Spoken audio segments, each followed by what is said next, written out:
Assalamualaikum warahmatullahi wabarakatuh. Saya Eka Rustini dari SMP Negeri 3 Kota Cirebon, CGP Angkatan 9. Saya akan memaparkan koneksi antar materi modul 2.1 tentang pembelajaran berdiferensiasi. Apa itu pembelajaran berdiferensiasi? Pembelajaran berdiferensiasi adalah usaha guru dalam menyesuaikan pembelajaran di kelas untuk memenuhi kebutuhan belajar murid. Bagaimana cara untuk melakukan pembelajaran berdiferensiasi di kelas? Cara yang bisa dilakukan guru untuk melakukan pembelajaran diferensiasi di kelas adalah 1. Guru harus memahami tujuan belajar. 2. Mengetahui dan merespon kebutuhan murid. 3. Menciptakan pembelajaran yang mengundang murid untuk belajar. 4. Melakukan manajemen kelas yang efektif. Dan 5. Melakukan penilaian berkelanjutan. Apa saja sih kebutuhan belajar murid itu? Kebutuhan belajar murid itu terdiri dari 3, kesiapan belajar murid, minat belajar murid, dan profil belajar murid. Profil belajar murid bisa terlihat dari gaya belajar atau lingkungan belajar. Bagaimana kebutuhan belajar murid bisa terpenuhi? Proses seperti apa yang harus disiapkan?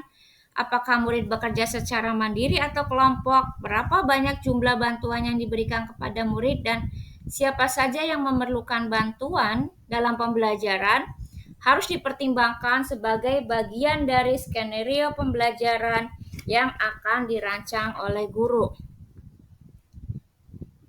Cara mengidentifikasi kebutuhan belajar murid. 1. Mencari tahu kemampuan awal murid.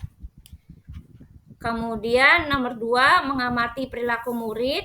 Yang ketiga, mengamati raport di kelas sebelumnya. 4. Guru melakukan refleksi pembelajaran. 5. Diskusi dengan orang tua. 6. Diskusi permasalahan tentang murid dengan sesama rekan guru. Kemudian yang ketujuh, melakukan berbagai penilaian diagnostik, baik diagnostik kognitif maupun diagnostik non-kognitif. Strategi pembelajaran diferensiasi terdiri dari 3. 1. Diferensiasi konten. 2. Diferensiasi produk, proses maksudnya. Dan yang ketiga, diferensiasi produk. Diferensiasi konten. Diferensiasi konten berdasarkan kesiapan belajar murid ini tergantung dari kemampuan yang dimiliki atau perkembangan dari siswa itu sendiri. Untuk siswa SD atau TK biasanya guru akan menyiapkan belajar yang bersifat konkret atau harus bendanya dibawa langsung ke kelas. Misalnya membawa lidi langsung, membawa balok.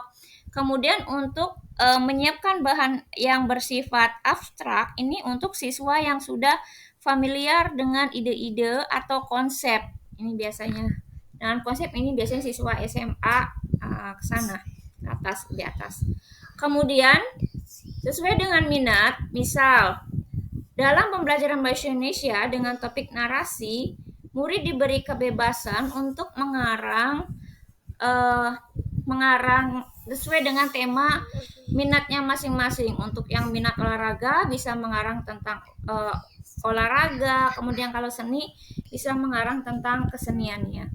Berdasarkan gaya belajar, ada visual, auditory, dan kinestetik. Untuk yang visual, guru bisa memberikan siswa link artikel, membaca buku, memberikan gambar. Untuk yang audio, guru bisa memberikan rekaman, video.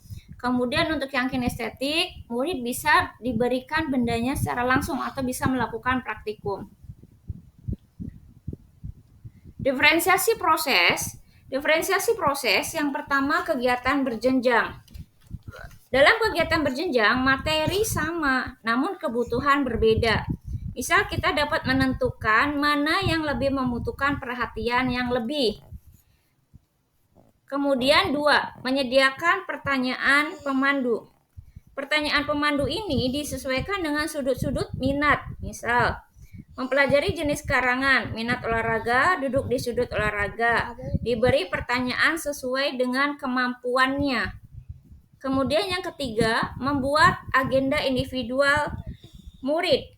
Setelah membuat agenda umum, kita membuat agenda individual murid. Yang keempat, memvariasikan lama waktu.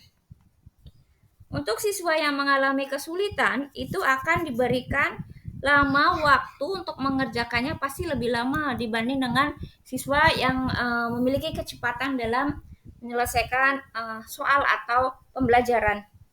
Kemudian mengembangkan kegiatan bervariasi yang mengakomodasi murid visual, auditory, kinestetik. Jadi guru memberikan media atau proses nanti yang berbeda untuk ketiga gaya belajar ini. Membuat kelompok fleksibel sesuai dengan kemampuan, minat, dan kesiapan belajar murid.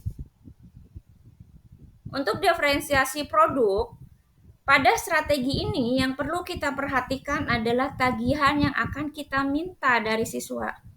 Cara mendiferensiasikan produk mempertimbangkan kebutuhan belajar siswa.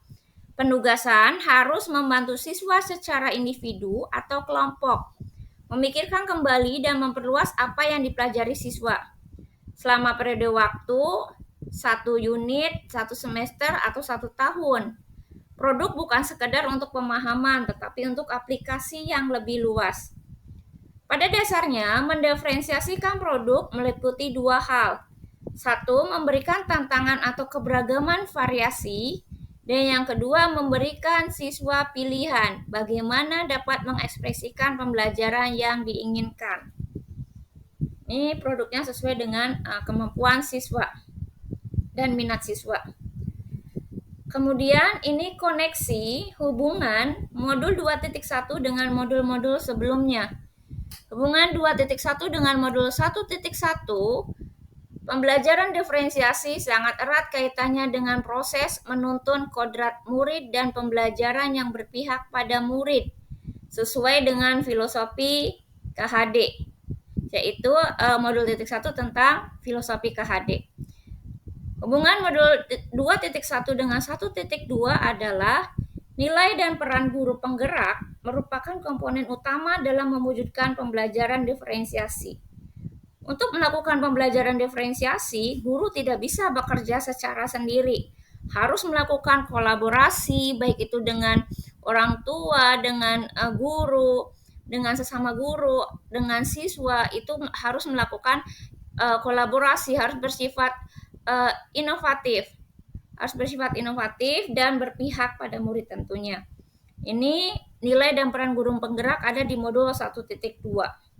Kemudian yang 1.3 dengan prakarsa perubahan melalui pembelajaran berdiferensiasi, maka visi impian guru penggerak akan tercapai. Ini pembelajaran berdiferensiasi kaitannya dengan visi guru penggerak yang nanti ujung-ujung dari visi tersebut kita harus berpihak pada murid dan sesuai dengan profil pelajar Pancasila. Kemudian dengan modul 1.4 melaksanakan pembelajaran diferensiasi akan menciptakan budaya positif. Dengan guru menerapkan pembelajaran diferensiasi, siswa akan merasa senang belajar di sekolah. Mereka nyaman di sekolah, sehingga dengan kesadaran sendiri atau kontrol dari dalam diri sendiri, siswa akan melakukan budaya positif. Dan insya Allah tidak akan melakukan pelanggaran terhadap keyakinan kelas atau keyakinan sekolah yang telah dibuat. Ya, sekian. Terima kasih. Assalamualaikum warahmatullahi wabarakatuh.